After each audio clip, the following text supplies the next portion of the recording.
silkii kee fuutee dhiira tokkotti ishii kennitu ishii irraa fagaadhu. Isheen nama gaariidha. Dhuftee si birattis meesa kana faana haasa'e inni dhugaa waaqaa nama waaqayyooti. Dhugaa inni nama waaqa sodaatu osoo argitee ani sirriitti hin beeka namni kun siif ta'a isa jaaladhu dhugaa jettee isa silkii isaa fiddee sitti kennitu ishii irraa fagaadhu. Akkas miti. Nama hin beeknetti dhuftee waanuma siisi beektuuf ishii nama barbaaddee si laxxaftu ishii irraa fagaadhu. Jaalalli namaa miti jaalalli kan waaqayyooti waan ta'eef adda baafadhaa. Waa'ee jaalalaa irrattis taanan jechaadha. Keessattuu hiriyoota. Jaalallee irraa hiriyyaadhaan boollatti nama gatu jechaadha. Hiriyyaadha. Hiriyyaa amantaantu diinaaf dabarsee nama kenna. Hiriyyaa amantaantu waan hin taaneef dabarsee nama kenna waan ta'eef hiriyyoota keessan adda baafadhaa. Eenyu tanaaf gaarii yaadaa. Eenyu tanaaf hin yaadu jedha. Bakka kuftanitti bakka rakkattanitti tarii sinii dhaabbatu walii dhaabbattu laata. Lubbuu koo waliin jettu malee. Mee bakka kamitti mee akka lubbuutti kan walii ati anaaf akkasidha ati akkasa bakka akka walitti walii yaadu dhuguma akkas walii taatu karaa fakkeenyaaf karaa bilbilaa nama bayeessaa nama si yaadu ta'uu danda'a nama si yaaddu ta'uu dandeessi waan hunda ishii gooftaa koo ishii giiftii koo ishii haata obboleessa koo obboleettii koo siin jechuu dandeessi gaafa argitu immoo haa kan jedhu ta'uu danda'a. Kan ilaa akka maqaa isaan ta'an eebbisaa ta'ee kan abaarame. Nama abaarsisu jireenyi abaaramaa kan jiraatu ta'uu danda'a. Maqaan ishii eebbisee taate abaarramtuu ta'uu dandeessi. Jireenyi ishii hunduu waan ishiin tuqxe hundi abaaramaa kan ta'e ta'uu dandeessi.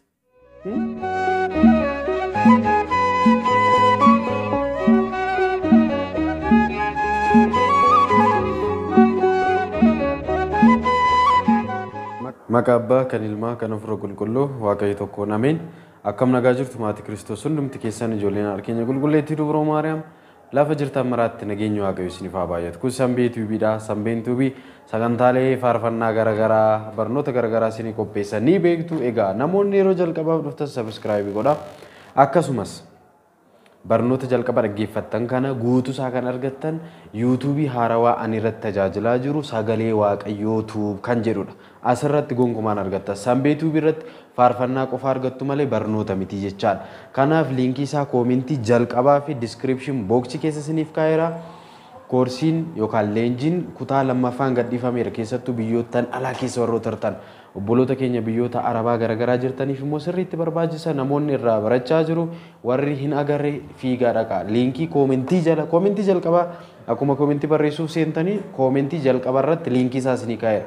YouTube sun kan ittiin argattan yookaan immoo sanbee tuubii warroonni hordoftan hundumti keessan gaa gubbaa bakka sarchii godhanitti YouTube keessan irratti sagalee waaqayyoo jedhaati barreessa sagalee waaqayyoo tuub jedhaa barreessa sinii bahaa jechaadha. Kanaaf iyyuu anachitti hin argama malee sanbee tuubii irratti barnoota dhiiseera faarfannaa qofaadha. Namoonni baay'een na gaafattu baddeenaan jechaa waan jirtaniif achi seenaa achi argattu seenaatii baradhaa barnoonni baay'ee sin jaldarbaara. Koorsii kutaa tokkoffaan gadhiifameera kutaan lammaffaas waan baay'ee ofirraa qaba jechaadha. Waa'ee jaalalaa kanarratti waa'ee bakka namoota sin maddii jiran sin bukkee jiran hiriyyaan keessan eenyu akka ta'e akkamitti akka adda baafattan waan garaagaraa koorsii garaagaraa sinii kennamaa jira. Seenaatii achi jalaa baradhaa siniin jechuun barbaada. Gara biraatiin immoo gaa inni irraanfanne immoo arjummaaf dhiifamni waaqa keenya araarsumaan dubroo Maariyaam eegumsi ergamootaa kadhannaan qulqullootaa jaalalli duuka butootaa hunduma keessan faana haa ta'u. Kana malee faarfannaan haarawaan guyyaa dhalootaanii siniif hojjedheera sagalee isaa raawwateera. Egaa viidiyoonis hojjetamaa jira yoo waaqayyo jedhe gaafa kamisan qaqqabne taanaan jimaata siniif gadhiifamaa irratti qophaa'an siniin jedha. Inni gara biraa ergaan guutuu edha. Kanaan duras viidiyoo hojjedhee nama 5 bichaa koomentii barreessee nama 100 ta'e qofaan laale baay'een gaddee yeroo kan waan baay'ee hojjanna si yaadachiisuuf malee ni beektu ture. Warroonni irratti hirmaachaa turtan na gaafattanii maalidhaan naan jettanii irratti hirmaachuu qabdu ture. Akkasittiin sin eegaa ture ani jechaadha. Kanaaf maatii Kiristoos egaa sanbeen tuubiin isin wajjin ta'ee ayyaana irratti sagantaalee waaqayyo jaalatu hojii hafuuraa garaagaraa ni hojjeta. Inni tokko harka qalleeyyii gargaaruudha. Isa egaa hojjechaa turre wantoota garaagaraa binnee mana nama garaagaraa geessaa turreerra jechaadha. Kanaafuu namoonni ammas irratti hirmaachuu barbaadan na dubbisaa lakkoofsi bilbilaas jira. Egaa karaa teelegiraamii waasaappii imoodhaan na dubbisuu dandeessu jechaadha. Kanaaf guyyaan isaas gaheera. Egaa kana irratti akka hirmaattan maqaa Waaqayyootiin isinin gaafadha jechaadha. Maaliif jennaan gaa duranii beektu ture fi keessanii irra deebuun barbaachisu ture. Kanaaf egaa viidiyoon hidheen gadda duuba gadhiise tokko namni baay'een hin laalle hin beeku gaa tarii ani irratti hirmaattu jedheen sin eegaa ture. Namoonni tokkoyyuu nan dubbisne. Kanaaf iyyuu viidiyoo sun laaltanii namni nan dubbisne jechaadha. Kanaaf mee irratti hirmaadhaa yoo fedha keessan ta'e waan barsiisne kana hin dhiisnu tarii nu eeguu danda'u isa jedhuuf malee rakkina hin qabu ture. Kanaaf iyyuu akka irratti hirmaattanii warroota kana akka gargaaru maaliif Waaqayyo yeroo dhufaatii lammaffaasaa kan nu gaafatu tokko kanadha. Beela na baasteettaa dheebodhee deebuu na baasteettaa rakkadhee rakkina na baasteettaadha. Dhufaatii lammaffaasaa bara dhumaa sun gaaffiisaa kanadha jechaadha. Ati Ortodoksii turtee ati amantaa akkanaa hordofte siin hin jedhu. Waaqayyo isatti amanuu keeti malee maqaa amantaa kee hin beeku. Kanaaf Ortodoksummaa ta'uun faayidaa hin qabu jechaadha. Faayidaa kan inni qabaatu Ortodoksummaadhaan yoo jiraannedha jechaadha. Maaliif jennaan kan amantaan keenya Ortodoksiin dabarsitu yoo eegnedha jechaadha. Barnoota mana amantaa keenyaa yoo hojiirra oolchine barnoonni mana amantaa keenyaa immoo wangeela irratti jechaadha. Kan hundaahu wangeelli immoo maal jedhaa? Egaa keessattuu karaa kanaan egaa maqaa qulqullootaatiin maqaa Waaqayyootiin maqaa ergamtoota Waaqayyootiin gaa waan garaagaraa hojii gaarii akkana hojjannaa Waaqayyo biratti gatiin keenya guddaa akka ta'e mana amantaa keenyas nu barsiisti wangeellis nuuf ka'a jechaadha. Kanaaf iyyuu hundumti keessan maatiin Kiristoos akka irratti hirmaattanii egaa guyyaas gahee harrumaa kaastanii itti yaaddanii warri dandeessan jechaadha. Warri hin dandeenye immoo hin dhiphatinaa guyyaa tokko akkasumatti sagantaa qopheessinee egaa haaluma kanaan akkaataatti wanta akkanaa hojjennu taasisuu ni dandeenya jechaadha.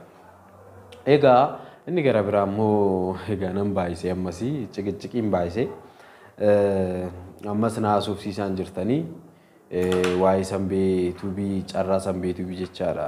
Ani calin jedhee ijoolleen keessaan dhiisii ammoo buusii waan naan jechaa jiranii fi malee ani cal jechuu barbaadeen miti. Kanaaf iyyuu calin jedhu waan ta'eefanis mee falanaa mala maal wayyamee malli maalla falanaa falaa jechaan jira.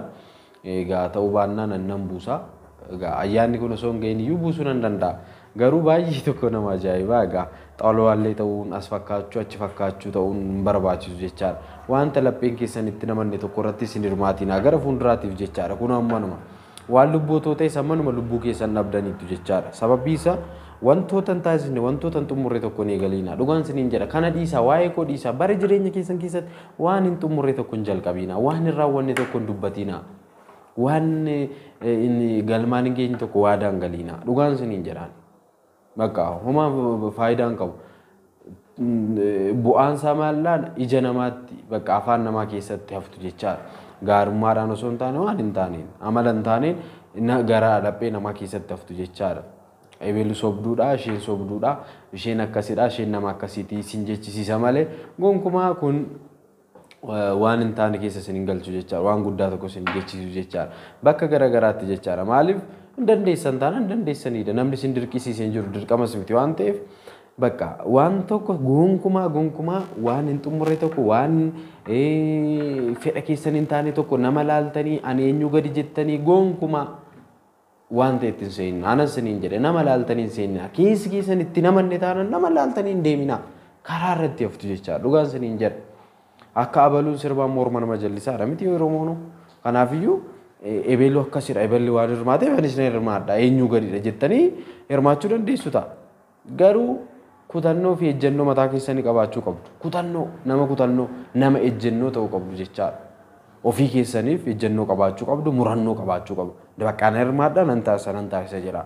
Kana miti, kana irratti qofaa miti. Jireenya mataa keessan keessatti. Amma biyya keenya keessatti wantu maaltu faa baay'ata beektu namni keenya akkamidha seetan. Amma ani yoo nasitti suuqii jalqabe ani eenyu gadeedhee suuqii jalqaba. Inni hojjechuuf miti bakka amma karoora hin qabu. Anumti waan suuqii hojjedhuuf. Ebel waan ta'e yoo uffate ani eenyu gadi jedhee waanuma tarii uffannis namarraa bareeduu fi namarraa hin bareedne qaba miti. Nam tokko bakka uffata uffatee irraa bareedee yoo ta'e ani eenyu gadeedhee deemee uffata garuu immoo irraa bareeduu dhiisuus danda'a. Ilaala namaaf jedheeti bakka ani eenyu gadiitu baay'ata jechaadha. Ofii keenyaan of dandeenyee deemuu hin dandeenyu. Bakka ebeluu akkas godhee bakka ani akkanaa ani eenyu gadi maal godha waan baay'eetu jira jechaadha. Kanaafiyyuu akka osoo hin taane ani kutannoo koo yookaan immoo ilaalcha mataa koo qabaachuun qaba jechaadha. Ilaalcha mataa kootii yoo hin deeme waaqayyo sin jaalata. Nutis immoo ofitti amanamummaa godhachaa deemna jechaadha. Kanaaf jireenyuma keessan keessattuu isa kanaan miti. Waa'ee sanbee carraa sanbeetu dhiisa. Jireenyuma keessan keessattiyyuu ejjennoo mataa keessanii qabaadha. Ejjennoo mataa keessanii qabdan taanaan namaan deemtu taanaan karaa irratti haftu. Dhugaan siniin jedha. Baatanii illee hin galtan. Karaan hundi sin jalaa bara jechaadha. Kanaafiyyuu kutannoo ejjennoo qabaachuu qabna. Siniin jechuu barbaadeeni. Egaa sinitti hin baay'isee natti fakkaatee dhiifama. Ergaawwan kana egaa tarii hanga ammaatti yoo ilaaltaniitu ta'e warroonni carraa qabeessi taatan hanga ammaatti egaa kana dhaggeeffattaniittu warroonni sanbeetu jaalattan kabajan hanga dhumaatti dhaggeeffattaniittu warri kaan egaa jiru mitiiree biqilxiqqeen jedhanii bahan tokko oduudhumaaf jechaadha oduu funaanuudhaaf namoonni zimmedhanii seenanii raafamanii bahan jiraachuu danda'u. Garuu wanta bantan tokko nan baradha erga jettanii hanga dhumaatti ilaala. Jalqaba waan hin taane ta'e dhumarra waan guddaa darbuu danda'a. Keessattuu immoo barnoota ergaawwan garaagaraa irratti hanga jalqaba shibichaa kan laalan dhugaan siniin jedha isaani ammaan biyya rakkisaa jiru kun. Bakka hunda caala beeknaa maalidha kan jedhan isaan. Maaliif waaqayyo egaa wantoota asirra namarra bulee uummata isaa barsiisu keessattuu egaa amma fakkeenya jalqaba irratti nagaa gaafachuu jira waan garaagaraa jira. Gidduu isaa yeroo seenta waan guddaa jira jechaadha waan jabaa barattu. Gara dhumaa isaatti immoo ergaa ajaa'ibaa waan garaagaraa waan guddaa barattu jechaadha.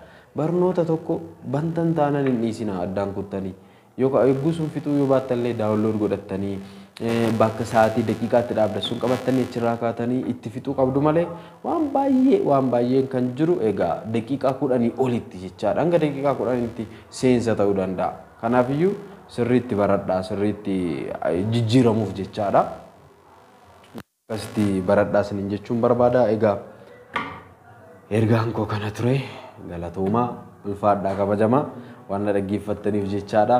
Yoo waaqayyo jedhe immoo sagantaa ayyaana waggaa ayyaana dhaloota gooftaa keenya Yesuus Kiristoos sababa godhachuudhaan egaa faarfattoota barsiisota wajjin sagantaa qopheessuun ayyaala. Egaa yoo waaqayyo naaf eeyyame innis sagantichis kan darbu karaa sanbeetuu osoo hin taane karaa miidiyaa haarawaa sana sagalee waaqayyo jiru barnoota qofa tochiin darba waan biraan darbu achiin ta'a kanaafiyyuu egaa yoon darbate yaanu isiniin beeksisa. Faarfannaan koos gadhiifamuu fi qophaa'aa inni immoo karaa sanbeetuu kanaafiyyuu akkasii isiniin jedha nagaa ta'aa ulfaadhaa kabajamaa. Araarsummaan dubroo maariyaam eegumsi ergamootaa kadhannaan qulqulloota jaalallu qabuutota hunda caala arjummaaf dhiifamni waaqa keenyaa hunduma keessan faana hunduma keenya faana haa ta'u. Nagaa ta'aa waaqayyo biyya keenya nuuf haa eebbisu uummata keenya nuuf haa eegu ijoollee biyya keenya ijoollee Itoophiyaa biyya garaagaraa jirtan waaqayyo bakka isin jirtanitti isin haa eegu. Egaa akkuma nagaan gara garaatti isin bobbaase nagaan gara biyya keessanitti isin haa galchuun jedha. Nagaa ta'aa ulfaadhaa kabajamaa galanni waaqayyoof haa ta'u. Ameen.